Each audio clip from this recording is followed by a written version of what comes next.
বিসমিল্লাহির রহমানির রহিম। আসসালামু আলাইকুম। আমি আমার ছাদ বাগানে টমেটো চাষ করি এবং কিভাবে যত্ন নেই সেই বিষয়ে আজকে আমি আলোচনা করব। আমি টমেটো গাছের পাতা অবশ্যই ছেটে দিতে হবে। কেন ছেটে দিতে হবে সেই বিষয়ে আলোচনা করব এবং আমি সার প্রয়োগ করব।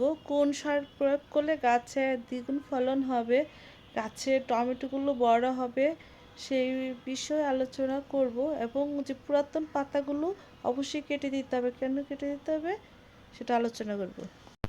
আজকের ভিডিওতে আলোচনা করব এবং দেখাবো টমেটো গাছের পাতা কেটে দেওয়া কেন এত গুরুত্বপূর্ণ, টমেটো গাছের পাতা কেটে দিলে কি হয় এবং পাতা কিভাবে কাটবেন, কোন নিয়মে কাটবেন, কোন সার প্রয়োগ করবেন সেই বিষয়ে এই ভিডিওটি খুবই গুরুত্বপূর্ণ বিষয় আমি আপনাদের সাথে শেয়ার করব এবং এই ভিডিওটা ধৈর্য ধরে দেখতে থাকুন। টমেটো চাষ করতে গিয়ে আমরা অনেক ধরনের পরিচর্যাই করে থাকি।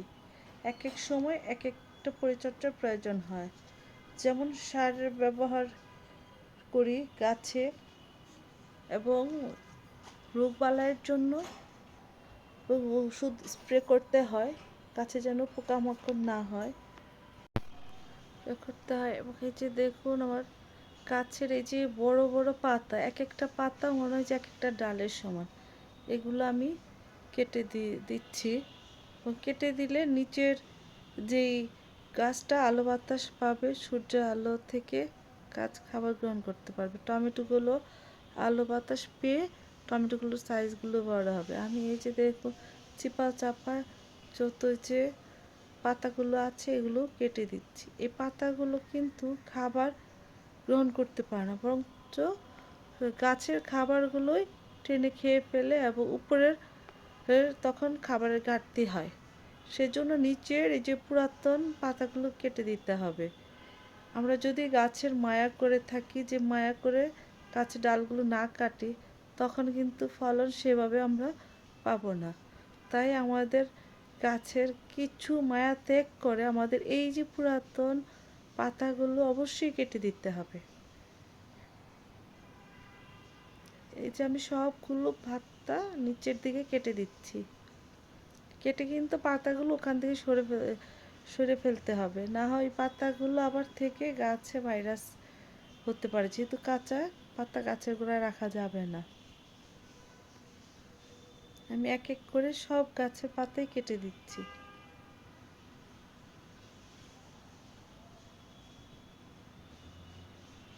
এই যে দেখুন আমার এটা হচ্ছে সাকার ডাল, এটা কেটে দিলাম। এই ডালটা তো রাখা যাবে না, এটা খুব ফল আসবে না, কিন্তু গাছের খাবার খেয়ে ফেলবে। এটাকে বলে সাকার, এটা সাকার ডাল। এগুলো অবশ্যই এই ডালগুলো কেটে দিতেই হবে,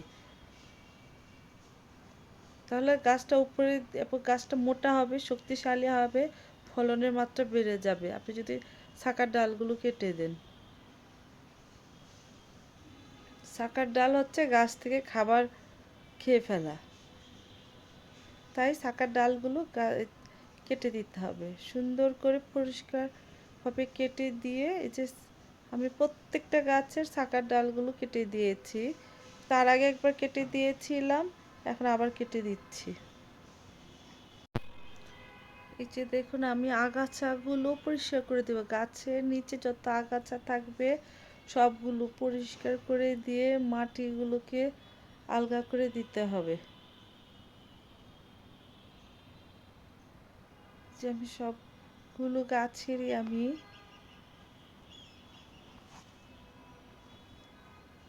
যে দেখুন কত পাতা কেটেছি, সবগুলো গাছেরই এক এক করে আমি পরিষ্কার করে সুন্দর করে কেটে দিয়েছি, যেন নিচে আলো বাতাস পায় এবং পরিষ্কার পরিচ্ছন্ন থাকে, গাছে রোগ পোকা আক্রমণ না করতে পারে। গাছে আপনি যত নিচের দিকে খোলামেলা রাখবেন, গাছে সূর্যের আলোটা পাবে, সূর্য আলো থেকে গাছ খাবার গ্রহণ করতে পারবে। এই জন্য আমি যে নিচের শাখার ডাল কেটে দিয়েছি এবং এই যে সব আগাছাগুলো পরিষ্কার করে দিয়ে এবং এই যে মাটিগুলো আলগা করে দিব।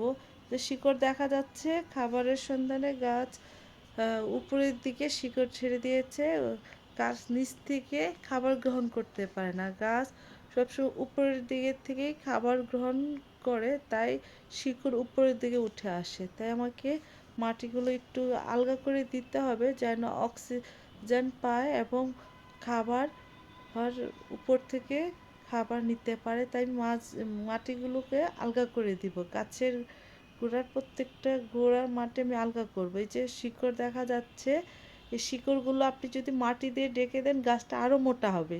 টমেটো গাছের উপরে যত মাটি দিবেন টমেটো গাছ তত শক্তিশালী হবে। যে এখন আমি গাছের গোড়াগুলো আলগা করে দিব। খুব সাবধানে আমার একটু খুঁচিয়ে দিতে হবে গাছের শিকড় যেন কেটে না যায়। গাছের গোড়াগুলো, প্রত্যেকটা গাছের গোড়াগুলো আমি আলগা করে দেব। খুব সাবধানে করতে হবে শিকড় যেন কেটে না যায়। এবং আলগা করে দিলে গাছ নিচ থেকে খাবারটা নিতে সুবিধা হবে, অক্সিজেন গ্রহণ করতে পারবে। তাই আমি প্রত্যেকটা গাছের গোড়ায় একটু একটু আস্তে আস্তে খুঁচিয়ে দেব। এবং শক যেন না লাগে গাছের গোড়ায়, আমি ইপসম সল্ট মানে ম্যাগনেসিয়াম আমি দিয়ে দিব, যেন গাছে কোনো ধরনের আঘাত লাগলেও সেটা যেন রিকভার করে, গাছ যেন শক না পায়, রিকভার করতে পারে। তাই আমি ম্যাগনেসিয়াম দিয়ে দিব গাছের গোড়ায়। এবং এই সময় এই পরিচর্যাটা করতেই হবে। একটু গাছের গোড়ার মাটিগুলো হালকা একটু খুঁচিয়ে দিয়ে খাবারটা দিলে নিচ থেকে গাছ সহজে খাবারটা গ্রহণ করতে পারবে। আমার খোঁচানো হয়ে গিয়েছে, এখন আমি সার প্রয়োগ করব। এখন প্রথমেই এপসম সল্ট দিব যেন গাছের গোড়াগুলো কোনো আঘাত পেলেও সেটা রিকভার করতে পারে। সেজন্য আমি ম্যাগনেসিয়াম সালফার দিব, সাথে আমি পটাশ সারটা দিব। আমি এখন পটাশ সারের সাথে আমি জিঙ্ক বোরন মিশিয়েছি। পটাশ সারটা গাছটাকে শক্তিশালী করবে, ফুল ফল ঝরা বন্ধ করবে। বোরন হচ্ছে পলিনেশনের কাজ করবে। জিঙ্ক গাছটাকে শক্তিশালী করবে। শক্তিশালী হলে রোগ প্রতিরোধ ক্ষমতাও বেড়ে যায় গাছের, তখন ফলন বেড়ে যায়। তাই আমি পটাশ সারটা দিব। পটাশ সার, বোরন, জিঙ্ক এগুলো দিয়ে এখন আমি গোবর দিয়ে ডেকে দিব। এভাবে আমি প্রত্যেকটা গাছে সার প্রয়োগ করব। প্রত্যেকটা গাছেই দিয়েছি। এবং গোবরটা আমি 1 বছর পুরাতন গোবর, এবং গোবরের সাথে যদি আপনারা ট্রাইকোডার্মা মিশিয়ে রেখে দিতে পারেন। সেই ট্রাইকোডার্মা হচ্ছে উপকারী জীবাণু মাটির মধ্যে বাড়তে সাহায্য করে, ক্ষতিকারক পোকা দমন করে। আমি প্রত্যেকটা গাছে এভাবে সার প্রয়োগ করেছি। গাছের এই পর্যায়ে এই সময় যদি আপনারা বোরন আর পটাশটা ব্যবহার করতে পারেন, গাছের ফলনের মাত্রা বেড়ে যাবে।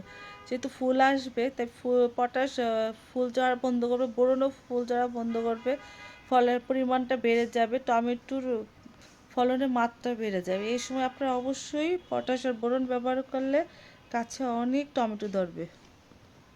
সব শেষ, আমি 1 বছর পুরাতন গোবর দিয়ে প্রত্যেকটা গাছের গোড়ায় রেখে দিয়েছি। ডেকে দিয়ে আমি এই সময় এভাবে পরিচর্যা করে থাকি।